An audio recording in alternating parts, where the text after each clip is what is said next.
everyone, my name is Melissa. In this video we'll look at how to append data from multiple sheets within an Excel file. Looking at the screen, we've got some bonds data here. All in all, there are over 60 sheets in this file. The good thing to note is that the data has the same structure or layout. So what are we hoping to achieve? The goal is to load all of these sheets and get the bonds information. Then we want to get that security ticker, add that in a separate column, and append all of them together in one single table, leveraging the UI as much as possible to generate the code that we need. So I'll close off this Excel file, and I'll create a parameter to store the file location. So with that file selected, inside my editor, I can just say copy the path. I can close that off. Select a new parameter. Let's call that file location. It is required. Any data type, let's turn that into a text data type. Any value, that's fine. You could also choose a list, for example, if you want to share that file with others. So I'll just paste in that value and press OK. Now it's a best practice to have the formula bar and the applied steps pane visible on your screen. So if that's not visible, go to the View tab and you can toggle them on right here. So the query settings, that also includes the applied steps and the formula bar. So now we've done that, we can connect to our file. So I'll choose New Source, Excel Workbook. It wants me to select a file. I'll select it here and press Open. The navigator screen opens and this lists all of the sheets within that Excel file, but also all of the tables if they are present. At the moment, there are no tables in this Excel file, only sheets. I'll just select the first one and press OK. Next, I'll change that hard-coded file path into the file parameter that we created. So I'll open the advanced editor window, select that full string that we see here, and choose File Location, and press Done. So immediately it becomes clear why it's preferred to have your data in Excel tables, because that way the boundaries or the data range is defined before you bring it into Power Query. As we've already seen, we only have sheets and no tables, meaning that we run the risk of bringing in empty columns and empty rows. So we'll have to sort that. Knowing the structure or layout of all of the sheets is fixed is really helpful in building out a solution, especially if we want to use the user interface as much as we can to generate the bulk of the code for us.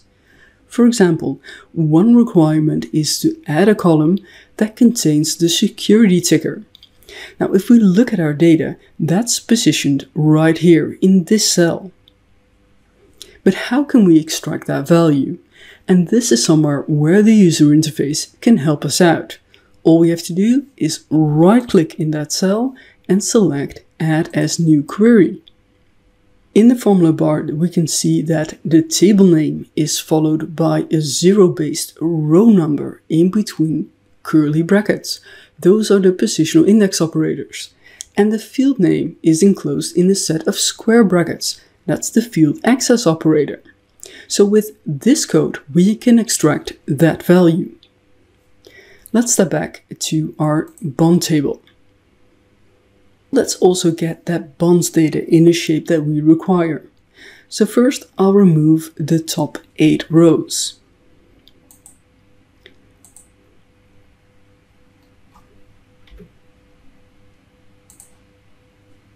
Now I can promote headers. When looking at the column quality, that's that thin line directly underneath the headers, you can see that although it only looks at the top 1000 rows, there are quite a number of blanks in these columns. We are bringing in a lot of empty rows, and we want to get rid of those obviously. So on the Home tab, select Remove Rows, Remove Blank Rows. And that transformation generates this syntax. Let's try to understand what it's doing. Record.FieldValues is getting all the values from the current row in the table as a list. List.RemoveMatchingItems then removes all of the values in the first list that have a match in the second list. That second list only contains an empty text string or a null. So those are the values we're excluding from that first list. If all the empty text strings and nulls have been removed from the list with the record field values, the list should be empty. And list.isEmpty will evaluate to true. Then Table.SelectRows will only retain the trues. Now we don't want to end up with a table containing only blank rows. And that's why the keyword not has been added. So now it reads not is empty, and that returns a table containing non-blank rows. We also have a blank column, and I want to get rid of that as well. All we have to do when you think about it is remove columns that have another name than the first three columns that we see here on the screen. So how do we do that? Well, first let's see what code Power Query generates when you remove a column. So I'll select column 4, remove columns, remove columns. When you perform this transformation, it calls a function Table.RemoveColumns. It passes in the table as a first argument. In the applied steps pane, we can see that it has referenced the previous step.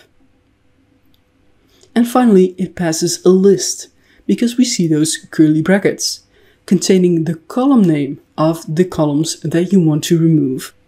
Right, so we need to create a list. There are a lot of ways to achieve this, but keep in mind that we can exploit the fact that the structure or layout is fixed, and we want to reuse some of that logic that we already created using the user interface. I'll duplicate my query. Go to the Promote Headers tab, select that, right-click, delete till end. When we got the security ticker, we saw that we could use the positional index operator to pass a zero-based row number in a set of curly brackets. Now, we only want to keep that first row. So in a set of curly brackets, I'll enter 0. And press done. Now we can also reuse a part of the logic that was created by the Remove Blank Rows tab to turn this record into a list and to remove that null. I'll step back to my other query, go to that previous step and just select this bit of M code. I'll copy that, move back to my other query, and here I'll just paste that into the formula bar. So I'm just going to paste that in, get all of that stuff, so press X to cut that, remove the underscore. The underscore stood for the current row, right? The current record in that table. Now we have one record, so we need to pass that here, and we can paste back the rest of the syntax. And press OK. So we now have created a list with column names that we want to keep. I'll rename this query. I'll call that column names.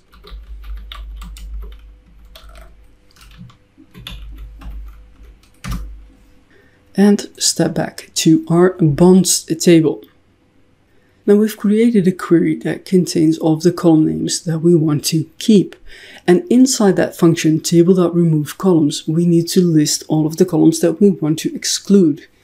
So we need to change this list by another list. Now again, we can use that bit of logic from the remove blank row step. So I'll step to that query and copy that syntax again. Control-C to copy, step back, paste that in. Now we don't want to exclude empty text strings or nulls. No, we want to exclude the column names that we want to keep. So column names.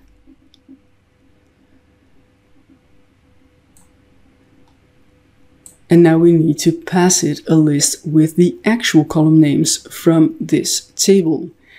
We have to write a bit of M here, and the function that we want to call is Table.ColumnNames. So let's enter that, Table.ColumnNames. And we need to pass that one single argument, that is a table reference. Now, of course, we already know that the first argument of Table.RemoveColumns was also a table reference. So we can just copy that and paste that here. Press OK. Excellent, so that worked. Now let's assign appropriate data types to these columns. So the first one, that's a date. And then we have two numeric decimal numbers. So with these three queries, we created all of the building blocks that we can use to design a solution to address all of the sheets in our file. For that, I'll duplicate my query once more.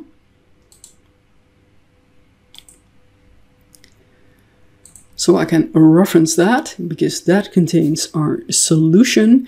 And now I'll step to the navigation step and I'll select that, right click it, and again delete until end. So that deletes the current selected and all subsequent steps from my query. Press delete. In the source tab, we can actually see all of the data that's contained within our Excel file. Instead of creating a separate query for each of the sheets in my file, I can use this and transform the nested tables that we see in the data column. So let's start from the beginning, adding that security ticker. We can click off to the side in the white space between any of these tables and we can see a preview of that contents of that table down below. And the logic I'm going to create is pretty basic. It's just an if statement saying that if we find the word security in column 1, then I want whatever is beside it in column 2. Otherwise, I want a null. We know how to get that security ticker value, right? We've already seen that. So I'll step to that query and get that bit of code. So I'll just press Control-C to copy that, because that's the address of the security ticker. Now, if we want to get that security name, of course, all we have to do is change column 2 into column 1. I'll step back to my bond table. We'll add a custom column. Let's call that security.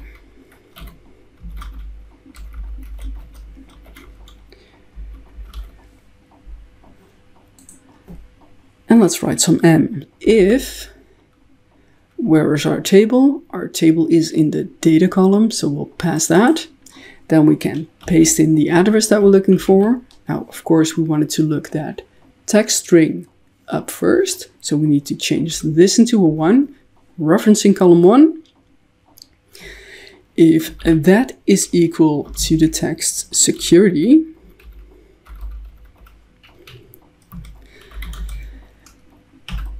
then I want whatever is beside it, right? So enter that table again, paste in those coordinates, and that will get us that security ticker value. Else, I want a null. Let's press OK and see what we get. Perfect. Let's select all the nulls to see what we're excluding. Select those. And we get 3 rows in our data file. So the bond summary, so I'll click to see a preview of that. That's good. We don't need that at all. Then we get this context. We don't need that either. And of course, we don't need the filter database either. So we can adjust that filter, select everything and exclude the nulls, press OK. And now we're left with all of that bonds information from all of those sheets. All we need to do is repeat those transformations that we already performed on our bond to query and apply those to that nested table in the data column. So I'll step to that bond to query. I'll open the advanced editor window, and all I have to do is just select that code. Now the first thing we did was remove the top rows. So I don't want to copy anything that's above that. I'll just copy this bit, press Ctrl C to copy, and done. Step back to our bond query. Again, add a custom column. Because we want to apply multiple transformation across multiple steps, we have to use a let statement. That starts with the keyword let, and then we can paste in the code that we just copied. So Ctrl V to paste that in. If I scroll to the top, this is not the table that we want to transform. But the table that I do want to transform is in the data column. So I can remove that and select the data column. Just double click that so it inserts that reference here and press OK. So we get a whole bunch of tables in our custom column. Let's check some of the content. So again, I'll click off to the side in the white space to see the contents down below. Let's step through them, and that's looking pretty good. Now everything we need is in the last two columns of this query. So I can select that security ticker column and select that custom column. And on the ribbon, I'll select remove columns, remove other columns. Now I can expand this custom column. I don't want a prefix, just the column names that we see here. Press OK.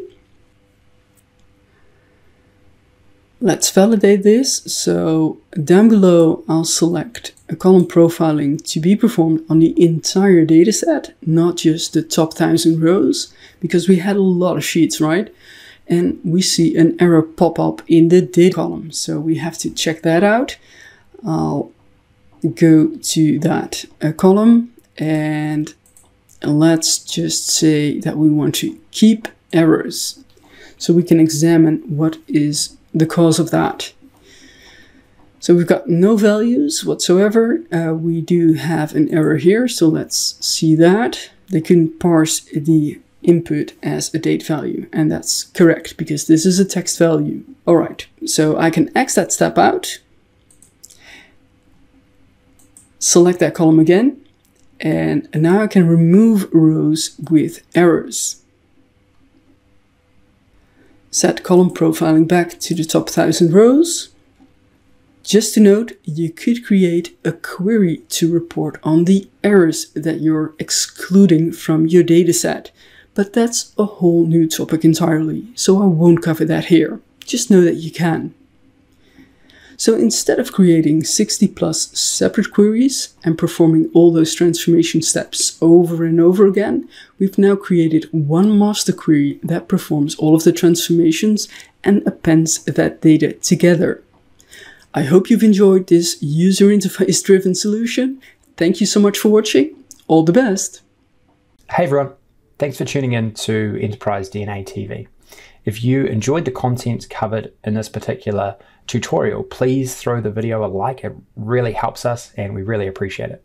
Also, don't forget to subscribe to the Enterprise DNA TV channel. We have a huge amount of content coming out all the time from myself and a range of content creators, all dedicated to improving the way that you use Power BI and the Power Platform. Lastly, check out Enterprise DNA's website, plenty of resources and further learning that you can access very easily. All the best. Take care.